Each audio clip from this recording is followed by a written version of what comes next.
Yeah, I wanted to make that crack a little bigger so I can get some cement in there, and so that I can kind of hide the patch. It's sort of like kintsugi. It's not going to be gold leaf, but it's going to be a patch. So you want to be able to get some cement in there. I am going to glue it together with some Loctite, but I don't want the Loctite to show.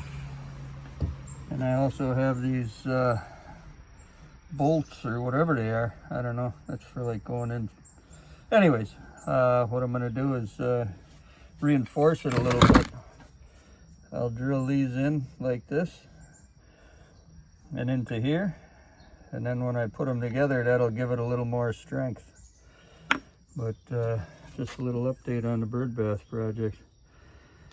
All right, yeah, this is part 1 of repairing the bird bath. So stay tuned, and thanks for watching. Grumpy Old Concrete Guy signing out.